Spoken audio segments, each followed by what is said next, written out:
Hello everyone, कैसे हैं आप सब। और आप सभी का स्वागत है हमारे channel kidney treatment without dialysis में, जहां पर हम आपके लिए लेकर आए हैं हमारी एक खास पेशकश, यानी कि हमारा खास show the Karma health show.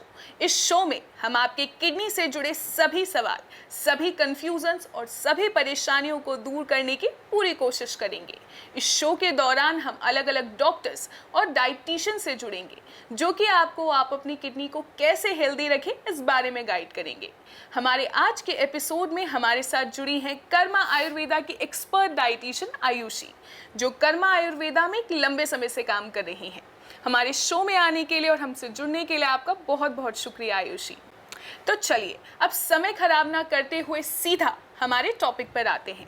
Ayushi, मेरा आपसे सबसे पहला सवाल ये है कि आखिर किडनी फेलियर क्या होता है। आप जितने आम और सरल शब्दों में हमारे दर्शकों को समझा सकें तो प्लीज समझा दीजिए। नॉर्मल लैंग्वेज में कहा जाए तो किडनी का काम है हमारे बॉडी में से ब्लड को फिल्टर करना। हमारी किडनी हमारे ब्लड को फिल्टर कर कर उसमें से टॉक्सिन्स रिमूव करती है। वो टॉक्सिन्स फिर ब्लैडर में जाकर यूरिन के थ्रू पास आउट हो जाते हैं। ठीक है, अगर ये पूरा प्रोसेस किडनी नहीं कर पाती है तो हमारी बॉडी में टॉक्सिन्स ओवरलोड हो जाते हैं, जो कि एक किडनी फेलियर की कंडीशन को लीड करता है। तो वो किडनी फेलियर कहलाता है।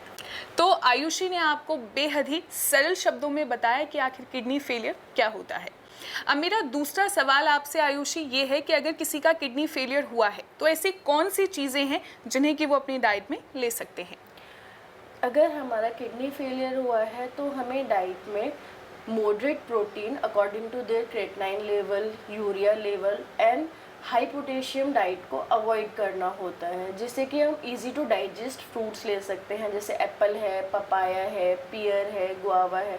गुआवा को हमें ध्यान रखना है कि सीड्स हमें रिमूव करके लेना है। एंड वेजिटेबल्स में हम लो पोटेशियम वेजिटेबल्स इंक्लूड कर सकते हैं, जैसे घिया, तोरी, टिंडा, और हफ्ते में एक बार करेले का और मूली का बिना पत्तों के सेवन कर सकते हैं। और आयुषी, इसमें मैं एक चीज़ ऐड करना चाहूँगी कि अगर हम स्नैकिंग की बात करते हैं, क्योंकि ऑफ कोर्स 4 से 6 के बीच हम सबको क्रेविंग होती है, तो ऑफ कोर्स एक किडनी पेशेंट को भी होती होगी, तो स्नैकिंग के बेस्ट और हेल्दी ऑप्शंस उनके लिए क्या हो सकते हैं। हाँ, एक्चुअली किडनी फेलियर के हेल्दी स्नैक्स ऑप्शंस में बहुत ऑप्शंस हैं। लाइक आप सूजी यूज़ कर सकते हैं, सूजी इडली हम यूज़ कर सकते हैं विद अलाउड वेजिटेबल्स, एंड हम सूजी चीला ले सकते हैं। और हम वीट के प्रोडक्ट्स लाइक वीट दलिया हम ले सकते हैं, वीट वर्मिसेली आजकल अवेलेबल है मार्केट में, हम उसको ले सकते हैं। मिल्क वाली सेवियाँ थोड़ा सा हमें डिपेंड करते हैं कि हमारा क्रेट लेवल क्या है, यूरिया लेवल क्या है, तो उसके अकॉर्डिंग हम पेशेंट को गाइड करते हैं।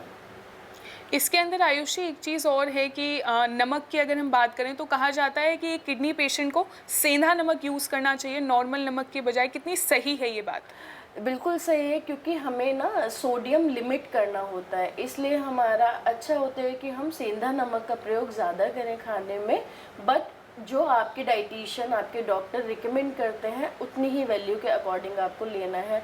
दूसरी चीज़, हमें टेबल सॉल्ट अवॉइड करना होता है। कई पेशेंट्स की आदत होती है कि नमक ऊपर से सलाद में डालना, सब्जी में डालना, वो नहीं करना है। हमें कच्चा नमक ऊपर से बिल्कुल उपयोग नहीं करना है। पैकेट वाली नमकीनें नहीं लेना है, क्योंकि उसमें नमक बहुत ज़्यादा होता है। तो आयुषी ने वार्न कर दिया है आप सबको कि जो भी लोग ऊपर से नमक छिड़कने की जो आपकी आदत है, और ख़ास तौर पर अगर आप एक किडनी के पेशेंट हैं, तो बिल्कुल बंद कर दीजिए इस हैबिट को।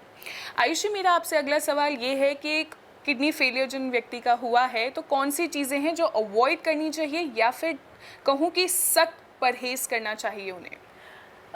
हमें ग्रीन लीफी वेजिटेबल्स नहीं लेना चाहिए, क्योंकि वो हाई इन पोटेशियम होती है। तो हमें पालक, बथुआ, मेथी नहीं लेना चाहिए। अलाउड वेजिटेबल जैसे मैंने बताया, घिया, तोरी, टिंडा, उस अकॉर्डिंग आपको लेना है। फ्रूट्स में easy to digest high fibrous food लेना है, like apple, papaya, pear, guava. Guava को सीड से रिमूव करके लेना है। एंड आपको फॉस्फोरस रिच डाइट नहीं लेना है, कोकोनट नहीं लेना है, बनाना नहीं लेना है, एंड डेयरीज लिमिट करना होता है।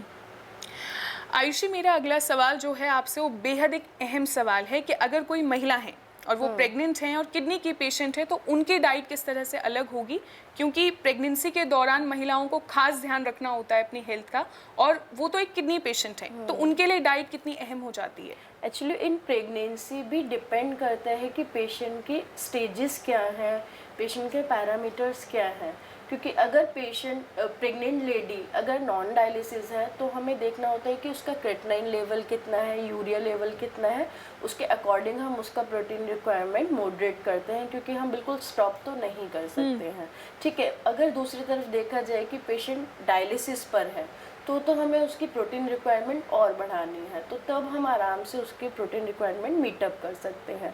तो फर्स्ट हमें पैरामीटर्स उनके चेक करते रहना चाहिए, डॉक्टर से टाइमली कंसल्ट करना है, अपना KFT रिपोर्ट्स डॉक्टर को टाइम टाइम पर दिखाना है, ताकि उसके अकॉर्डिंग ही डाइटिशियंस आपके डाइट प्लान कर सकें।